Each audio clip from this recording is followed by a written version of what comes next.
తండ్రి ఊతకర్రను కొడుకు గేటు బయట పడేశాడు. చుట్టూ ఉన్నవాళ్ల ముందు అది సిగ్గు అనుకున్నాడు. ఆ కర్ర మళ్ళీ ఇంట్లోకి వచ్చింది. కాని ఎవరి చేతిలోకో వాడు ఊహించలేదు.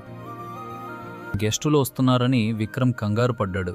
తండ్రి కుర్చీ పక్కనున్న ఊతకర్రను తీసుకున్నాడు. ఎవరూ చూడకుండా గేటు బయట పడేశాడు. లోపల నవ్వులు మొదలయ్యాయి. సత్యం ఇంకా గమనించలేదు. సత్యం లేవబోయాడు. చెయ్యి కర్ర కోసం వెతికింది. ఖాళీ గాలి తగిలింది. గోడ పట్టుకుని మెల్లగా నడిచాడు. అతిథులు చూశారు. ఎవరూ ఏమీ అనలేదు. కొడుకు తలెత్తలేదు. గది చాలా దూరమైంది. మర్నాడు కర్ర గేటు దగ్గరే దుమ్ములో పడుంది. అది తీసుకురా నాన్నా అన్నాడు సత్యం. జనం ముందు అది బాగోదు అన్నాడు విక్రమ్. తండ్రి మళ్ళీ అడగలేదు. గోడనే పట్టుకున్నాడు. పాలరాతి నేలపై కాలు జారింది. సత్యం కింద పడ్డాడు. మొదట పరిగెత్తింది మనవడు అర్జున్. విక్రమ్ లేపలేదు. నీ గదిలోనే ఉండు నాన్నా అన్నాడు. అతిథులు నవ్వారు. నవ్వు గుండెల్లో గుచ్చుకుంది. 3 నెలల తర్వాత విక్రమ్ మెట్ల మీద జారిపడ్డాడు. కుడికాలుకు ప్లాస్టర్. మంచం మీద నుంచి లేవలేకపోయాడు. చెయ్యి గోడ కోసం వెతికింది. తండ్రికి తగిలిన అదే ఖాళీ గాలి.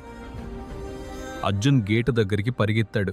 దుమ్ము కొట్టుకుపోయిన ఆ ఊతకర్రను తీసుకొచ్చాడు. ఇది తాతది నాన్న అంటూ తండ్రి చేతికి అందించాడు. విక్రమ్ మాట రాలేదు. అదక్కడే పడి ఉంది.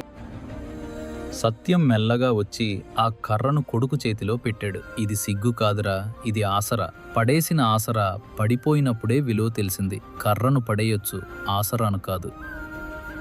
ఈ మాట నిజమని అనిపిస్తే లైక్ చేసి పంచుకోండి. కామెంట్లో సపోర్ట్ ఈజ్ నాట్ షేమ్ అని రాయండి. ఇలాంటి కథల కోసం ఛానల్ని సబ్స్క్రైబ్ చేయండి.